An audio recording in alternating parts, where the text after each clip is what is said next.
주제로 말씀을 증거하겠습니다. 이 주보에 이렇게 제목이 두 줄까지 나가는 경우는 거의 없었는데 오늘은 굉장히 제목이 깁니다. 제목을 우리 마음에 한번 새기십니다. 하나님의 영광을 위해서 아픔을 참을 수 있는가?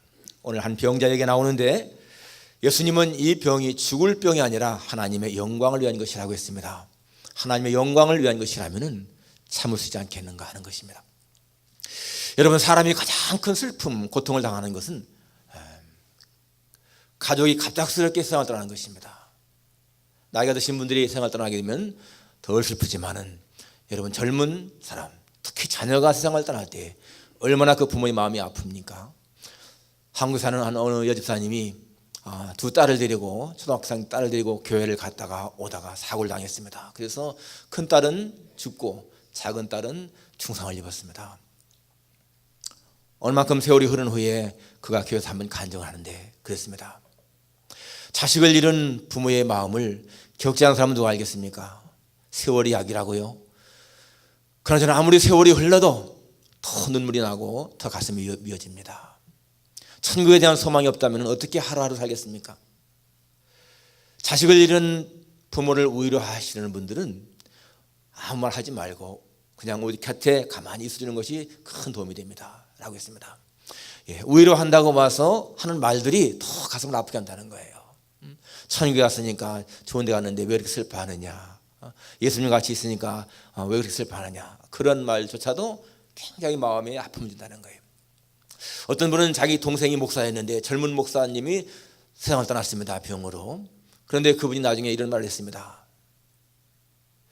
동생을 잃고 마음이 굉장히 슬퍼서 한 번은 이렇게 부흥 집회에 참석을 했는데 그 부흥 강사님이 말씀하시는 가운데서 사명자는 죽지 않습니다 하는 말을 했다는 거예요.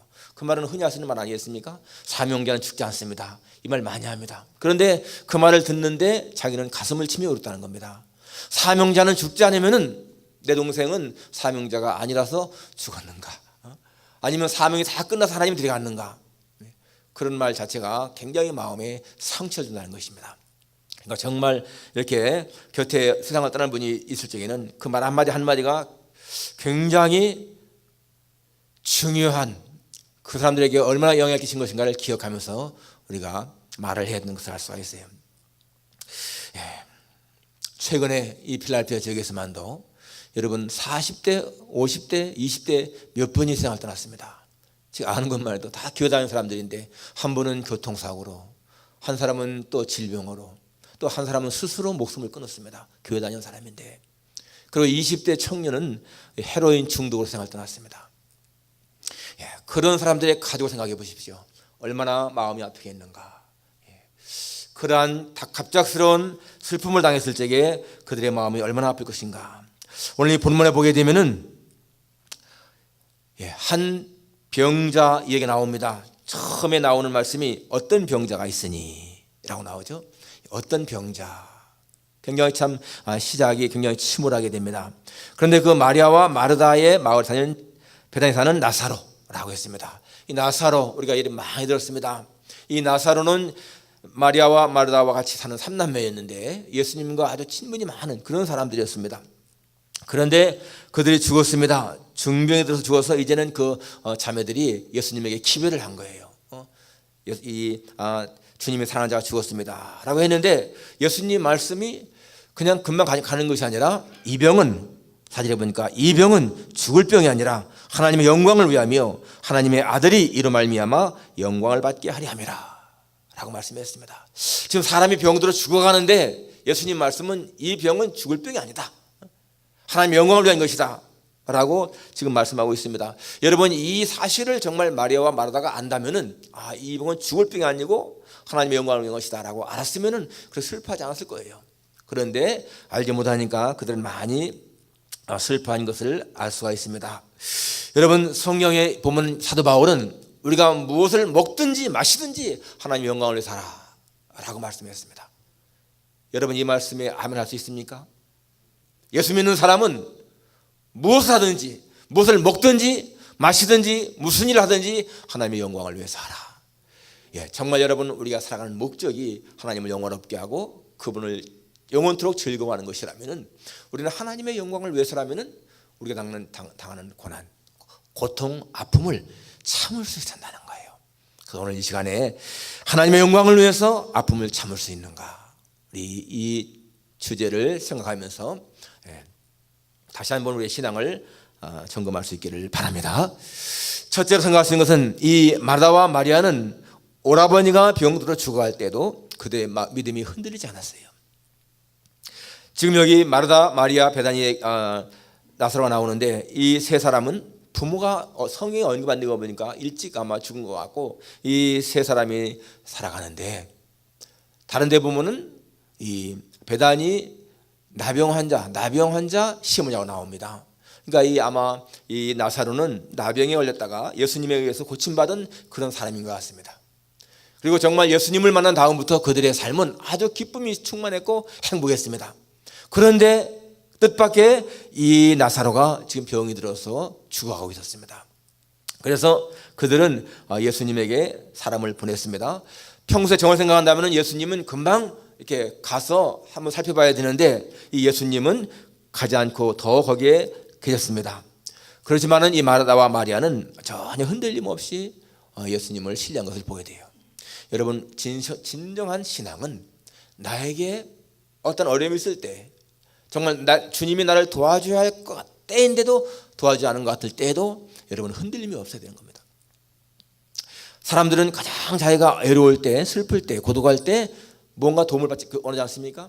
그리고 사람이 우리 기도할 적에도 하나님 정말 이때 나를 도와줘야 됩니다 라고 기도할 때가 있는데, 그럴 때 하나님이 전혀 응답이 없을 때가 있단 말씀이에요. 마치 하나님이 안 계신 것처럼 그렇게 하나님이 돕지 않을 때가 있다는 것입니다. 바로 그럴 때에 여러분 우리의 신앙이 흔들리기 쉽습니다. 오늘 이 마리아와 마르다는 주여 보시옵소서 사랑하시는 자가 병들었나이다 라고 기별을 했습니다. 그리고는요 그냥 그것뿐인 거예요. 와서 고쳐주십시오 뭐 이런 얘기가 아니에요. 우리가 하나님 앞에 뭔가 기도할 때에도 우리가 우리의 마음대로 요청할 때가 많습니다. 내 생각대로.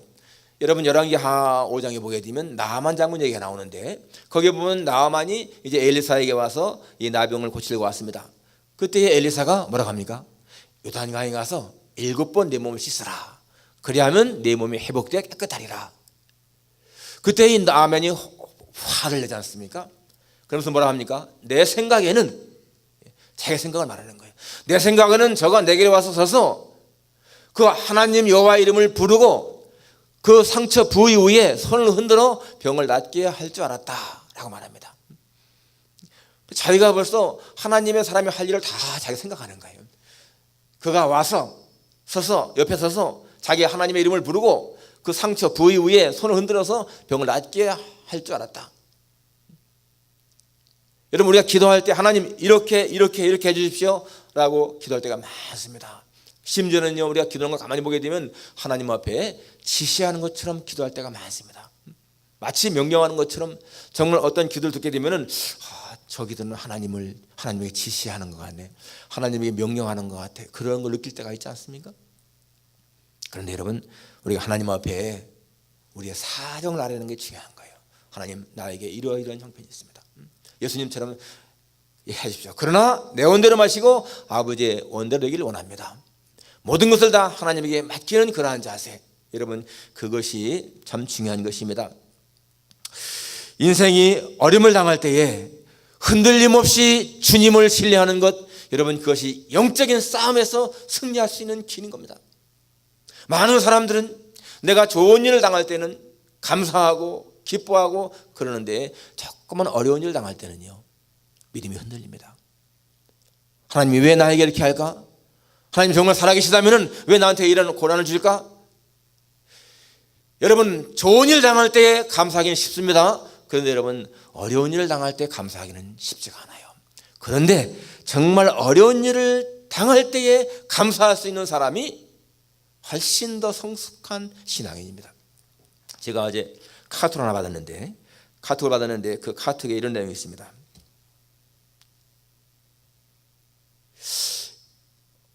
어느 병실에 걸린 시라는 거예요. 제가 한번 읽어볼게요. 주님, 때때로 병들게 하심을 감사합니다. 이로 인해 인간의 약함을 깨닫게 해주시기 때문입니다. 가끔 고독의 수렁에 내던져 주심도 감사합니다.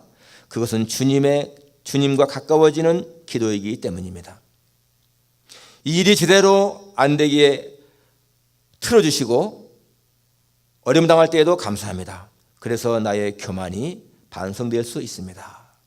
아들, 딸이 걱정거리가 되게 하시고 부모와 동기가 짐으로 느껴질 때에도 있게 하심을 감사합니다. 그로 인해 인간된 보람을 깨닫게 되기 때문입니다. 먹고 사는데 힘겹게 하심을 감사합니다. 눈물로써 빵을 먹는 심정을 이해할 수 있기 때문입니다. 불의와 허위가 득세하는 세상에 태어난 것도 감사합니다. 이로 인해 하나님의 의가 분명히 드러나기 때문입니다. 땀과 고생의 잔을 맛보게 하심을 감사합니다. 그래서 주님의 사랑을 진실로 깨닫기 때문입니다. 주님이 이 모든 일로 감사할 수 있는 마음을 주셔서 감사합니다. 이 모든 일로 하나님과 가까워지는 계기가 되기 때문입니다. 여러분, 이 사람은 자기에게 있는 좋은 때 감사하는 것보다도 어려움을 당할 때 오히려 감사했다는 거예요. 왜 그렇습니까? 우리가 어려움을 당할 때에 우리는 더 인생이 무엇인가를 깨달을 수가 있습니다. 또 하나님의 은혜를 깨달을 수가 있다는 거예요. 이 마리아와 마르다는 이렇게 참 자기 오빠가 죽어가는 환경 속에 있을 적에 주님을 향한 믿음이 흔들리지 않았다라는 것입니다. 두 번째 생각할 수 있는 것은 우리가 당하는 아픔이 하나님의 영광을 위할 수가 있다는 것입니다. 오늘 4절의 말씀, 주님 말씀 들어보게 되면 이 병은 죽을 병이 아니라 하나님의 영광을 위하며 하나님의 아들이 이로 말미암아 영광을 받게 하려 함이라 라고 했습니다. 사람이 볼 때에는 분명히 죽을 병인데 예수님 보실 때에는 죽을 병이 아니고 하나님의 영광을 드러내는 것이다. 바로 예수님이 하나님의 아들됨을 드러내는 것이다 라고 말씀하고 있습니다. 이 말씀 속에서 여러분 우리가 뭘 할 수 있습니까? 이 나사로가 단순하게 병드는 그것이 나사로 개인의 일이 아니고 이것이 하나님의 사건이라는 거예요. 하나님이 계획한 것이라는 것입니다. 하나님 당신의 영광을 위해서 지금 나사로에게 그렇게 했다는 것입니다. 단순한 개인적인 일이 아니고 하나님의 사건이다. 여러분 엄청난 사건입니다. 내 개인의 일이, 땅에 있는 내 개인의 일이 하나님의 사건으로 연결되는 것. 여러분 이것이 얼마나 중요한 것입니까?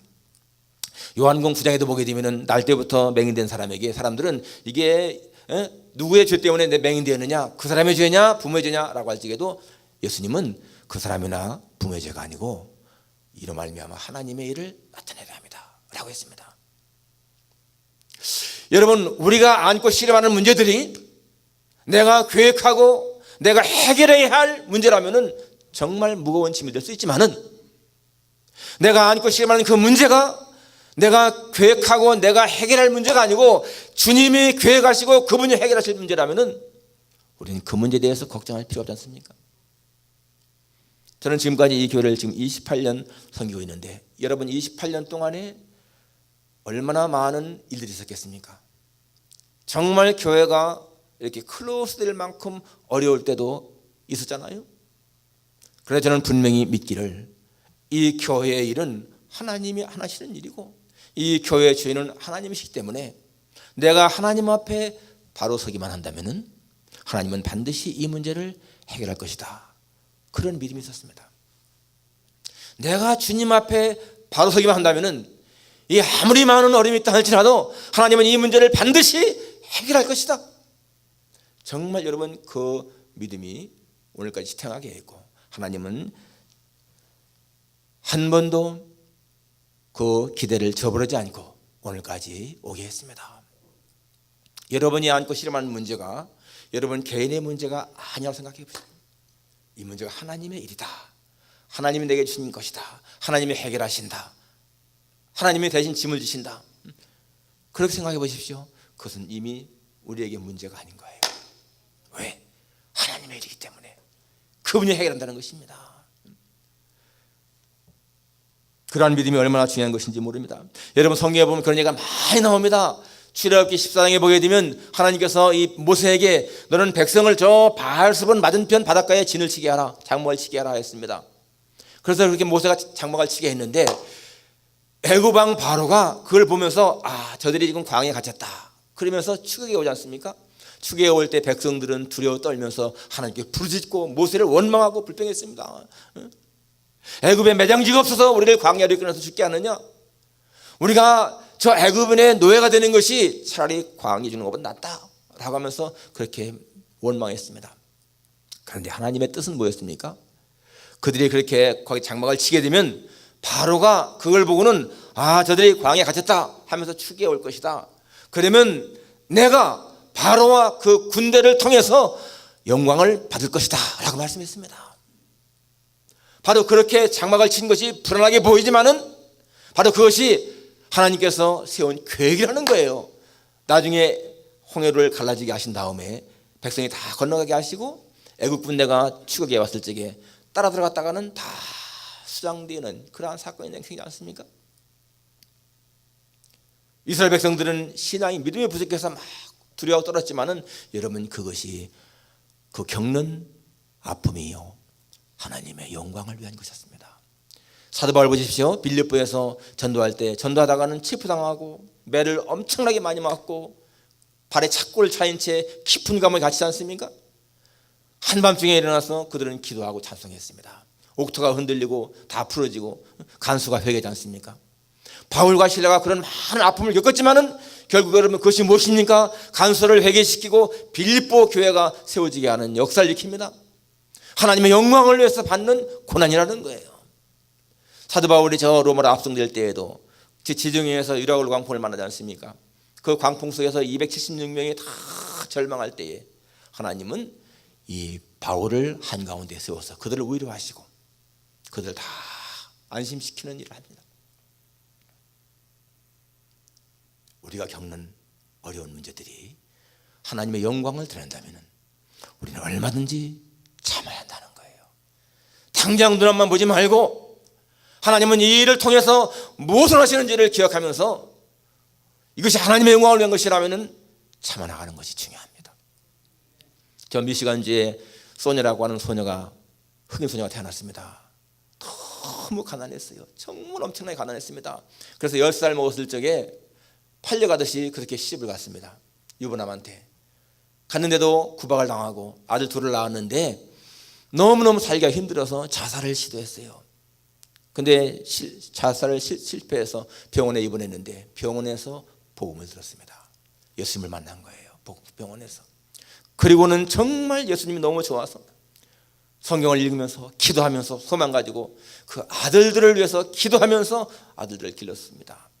그런데 여러분 베냐민 그 아들이 미시간대 의대에 장학생으로 들어가서 공부를 했고 33세의 그 젊은 나이에 존스 홉킨스 대학병원에 신경외과 과장이 됐습니다. 최연소 과장이 된 거예요. 그리고 그 샴 쌍둥이라고 1987년에 그가 36살 먹었을 적에 아무도 하지 못하는 그 쌍둥이가 같이 붙어 나왔거든요. 그걸 분리 수술에 성공했습니다. 그래서 인약 정말 세계적인 그 신경외과 의사가 되었고 그의 손이 신의 손이라고 별명을 받을 만큼 그런 사람이 됐습니다. 그가 의사로서의 생을 은퇴하고 나서 참 그렇게 많은 사람들에게 영광받을 적에 고백한 말이 뭡니까? 오늘 나의 성공은 나를 위해서 기도하신 어머니의 기도 때문입니다. 그 어머니 너무 가난하게 살면서 이 아들을 위해서 기도하고 기도하는데 여러분 그 아들이 그렇게 훌륭하게 됐습니다. 벤 카슨 이름 들어보셨잖아요. 벤 카슨 작년에 공화당 대통령 후보로 나왔습니다. 처음에는 트럼프까지 리더하면서 압도하면서 1위로 올라섰다가 나중에는 이렇게 인기가 떨어지면서 사퇴해냈지만은 여러분 대통령 후보에까지 나왔고 지금은 트럼프 정부에서 주택장관으로 일하고 있어요. 그 어머니의 고통을 생각해 보십시오. 너무나 살기 힘들어서 자살까지 생각했었는데 그 아들을 기도로 양육함으로 말미암아서 그 아들이 그렇게 훌륭한 인물이 되었다 하는 사실. 여러분 우리가 부모된 사람들이 정말 내게 맡기신 자식을 그들을 정말 신앙으로 훌륭하게 양육하는 거 여러분 이것은요 하나님의 영광을 위한 일인 거예요. 자녀를 양육할 때 당하는 고통, 여러분 그것은 하나님의 영광을 위한 고통이기 때문에 인내해야 할 수 있다는 것입니다. 우리가 자녀들을 위해서 정말 기도하고 눈물 뿌리고 하는 그 모든 것들이 절대로 무의미한 것이 아니고 반드시 그 아이에게 하나님의 축복이 임해서 그 아이가 잘 되는 것을 우리가 믿어야 됩니다. 저는 개인적으로요, 한 남자의 성공적인 삶이 무엇인가 라고 생각할 적에 이 세상에서 업적을 남기고 돈을 많이 벌고 지혜를 얻고 그런 것이기보다 아주 간단한 거 한 가지, 하나님이 나에게 준 배우자 한 여자를 진짜 만족하게 하고 행복하게 한다면 그 사람은 하나님이 이 땅에 살게 하는 목적을 이룬 사람이다 생각합니다. 하나님을 신뢰하면서 하나님을 믿으면서 하나님이 맡기신 그 아내를 정말 행복하게 할 수 있는 남편이라면요, 하나님이 기뻐하시는 거예요. 마찬가지입니다. 여자도 하나님이 나에게 준 그 남편을 행복하게 할 수 있는 그러한 여자라면 그 사람은 여자로서의 삶이 성공적인 삶인 거예요. 하나님께서 만나게 한 남편과 아내가 나중에 이혼해서 헤어진다. 여러분 그것은요, 하나님의 명예도 나쁘게 하는 것이지만 가정적으로도 불행한 거 아니겠습니까? 그러니까 여러분 예수 믿는 사람들은 절대로 이혼하면 안 되는 거예요. 절대로. 하나님이 준 상대방을 위해서 정말 그 사람을 행복하게 하는 일에 내가 최선을 다해야 된다. 그것이 성공적인 삶이라는 거예요. 우리가 당하는 고난이나 고통이 하나님의 영광을 위한 것인 것이 많이 있습니다. 우리의 생활 속에서. 동시에 또 여러분 우리의 행동과 우리의 말과 행동 때문에 하나님의 영광이 가려지는 것이 얼마나 많습니까? 어떻게 예수 믿는 사람이 저렇게 행동할까? 저런 말을 할까? 하는 거 얼마나 많습니까? 우리는 하나님의 영광을 위해서 내가 겪어야 할 고난이 있다면 정말 이겨나갈 수 있는 그러한 믿음의 사람이 되기를 바랍니다. 마지막 세 번째로, 이제 예수님은 이 나사로 살리러 유대 땅으로 가시기로 했습니다. 오늘 6절 7절에 보니까 나사로가 병들었다 함을 들으시고 그 계시던 곳에 이틀을 더 유하시고 그 후에 제자들에게 이르시되 유대로 가자, 다시 가자 하시니. 왜 나사로가 병들었다는 말씀을 들으시고 금방 가지 않고서 이틀을 더 유하신 다음에 가셨을까? 여러분, 예수님은 다른 사람들의 요청에 의해서 움직이시는 분이 아니고 하나님의 때에 따라 움직이시는 분 아니겠어요? 성경에 보게 되면 예수님이 붙잡힐 그런 때가 많이 있었는데 붙잡히지 않고 피해 가십니다. 성경에는 뭐라고 하냐면 아직 때가 이르지 아니하밀라라 라고 했습니다. 여러분, 예수님은요 모든 삶이 정확하게 하나님의 때에 따라 움직이신 분입니다. 우리가 볼 때에는 우연히 사마리아로 간 것 같지만은 하나님의 때가 되어서 사마리아로 가셨고 우물가에서 여인을 만나 그를 구원하셨고, 그가 우연히 여리고로 지나간 것이 아니라 거기에서 삭개오를 만나야 할 때가 이르렀기 때문에 예수님의 발걸음이 여리고를 향해서 삭개오를 만난 것입니다. 때에 맞게 움직이시는 하나님인 거예요. 그래서 오늘 본문에 보게 되면은 16절에 15절에 이렇게 말씀하십니다. 내가 거기 있지 아니한 것을 너희를 위하여 기뻐하노니 이는 너희로 믿게 하려 함이라. 그러나 그에게로 가자.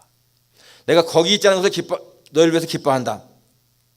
그러니까 나사로가 죽었을 적에 금방 가서 살리게 되면은 이들이 안 믿을지 모르지만 이미 무덤 속에 갇힌 다음에 살려내면은 더 오히려 확실히 믿기 때문에 거기에 있지 않은 것을 기뻐한다는 거예요. 여러분, 하나님의 때는 우리가 생각하는 것과는 다를 수가 있습니다. 우리는 지금 하나님 응답해 주셔야 합니다. 지금 나를 도와주셔야 합니다. 그렇게 하는데 하나님은 내 소원, 내 마음과 일치 않고 당신의 때에 할 때가 많습니다. 그런데 여러분, 내가 원할 때 하시는 것보다 하나님이 원할 때에 들어주는 것이 훨씬 낫습니다. 우리 몇 번 경험했지 않습니까? 우리 교회당 이사 온 것도 사실 먼저 교회당 팔릴 적에 그 팔릴 때에 누가 산다고 했다가 안 사서 우리가 실망했지만은 그때 만약에 팔렸으면은 그 근방에 있는 허름한 교회당을 샀을 거예요. 그때 얘기했는데 시도. 근데 그게 안 되는 바람에 우리가 실망했지만은 그 다음에 더 몇 개월 지난 다음에 교회당이 팔리면서 열로 이사 오지 않았습니까? 그때 우리는 하나님 빨리 지금 팔리게 해주세요, 교회당이. 그래야 우리가 이사합니다 라고 했는데, 그때 빨리 여러분 팔렸으면요 지금보다 훨씬 못합니다. 여러분의 기도도 마찬가지입니다. 그럴 때가 많습니다. 하나님 이렇게 해주십시오, 내 자녀 이렇게 해주십시오 라고 기도하는 것보다 여러분 내 자녀를 하나님 손에 맡깁니다. 하나님의 계획대로, 하나님이 원하시는 대로 이 아들을 인도해 주십시오. 그것이 여러분의 계획보다 하나님의 계획이 훨씬 낫기 때문에 그것이 나타난 거예요. 오늘 주님이 이틀 지난 다음에서야 유대로 가는 거 왜 이렇게 늦게 가는가? 그 뒤에 보게 되면 마리아나 마르다 그럽니다. 주여, 주께서 여기 계셨으면 우리 오라비가 죽지 않았겠나이다. 똑같이 말합니다. 그들은 죽기 전에는 예수님이 살릴 수 있을지 모르겠다 했지만은 죽은 다음에는 살릴 것을 못 믿은 거예요. 그러나 여러분, 예수님은 나사로가 죽었든지 살았든지 그것이 문제가 아니잖아요. 무덤에 다 안치했을지라도 살리시는 주님 아니십니까? 우리의 문제가 내 눈을 볼 적에는 하나님 다 끝났습니다, 이제 늦었습니다 라고 할지 모르지만은 그러나 여러분, 하나님에게는 늦을 데가 없다는 거예요. 하나님의 시간은 훨씬 더 정확합니다. 그렇기 때문에 우리는 기도할 때에 절대로 여러분 낙심할 것이 아니라는 것입니다. 낙심할 이유가 없다는 거예요. 여러분, 부모는 자녀를 위해서 목숨을 버립니다. 예수님도 우리를 위해서 목숨을 버리셨습니다. 그 목숨을 버리신 그 주님의 영광을 위해서 우리가 이 땅을 사는 동안에 어떤 고난을 참아야 한다면 우리는 얼마나 참아야 되지 않습니까? 여러분이 교회에서 하는 모든 봉사, 수고, 남보다 더 많이 시간을 들여서 하는 그런 일들 있습니다. 우리 찬양대로 일하든지 또는 여러분 그 기관에서 기관장 일하든지 다 힘든 일이에요. 그렇지만 여러분, 내가 겪는 이 어려움이 하나님의 영광을 위한 것이라면 내가 기꺼이 그 아픔 감사하리라. 아까 제가 카톡에서 말한 것처럼 좋을 때 감사하는 것이 아니라 오히려 배고픔을 주게 하신 것도 감사하고, 가족들이 짐이 되게 하신 것도 감사하고, 뭐 이런 얘기들 여러분 언제든지 감사하는 것. 그러니까 성경은 뭐라고 합니까? 범사에 감사하라 하지 않습니까? 범사에 감사하는 삶이 그 사람의 인생을 행복하게 하는 거예요. 좋은 일만 감사하게 되면 행복이 덜하지만은 여러분 정말 범사에 굳은 일, 좋은 일, 안 좋은 일 다 감사할 때에 우리의 마음에는 진정한 평안과 행복이 있습니다. 오늘 제목 붙으십니다. 다시 한번 제목을 생각하십니다. 하나님의 영광을 위해서 아픔을 참을 수 있는가? 아멘. 주님, 난 하나님의 영광을 위해서라면 내가 겪는 아픔 넉넉히 참아가겠습니다. 마음에 결심한 여러분 되시기를 주님의 이름으로 축원합니다. 기도하겠습니다. 하나님 아버지, 감사합니다. 우리가 무엇이기에 이렇게 하나님의 사랑을 받을 수가 있는지요. 하나님의 영광을 위해서라면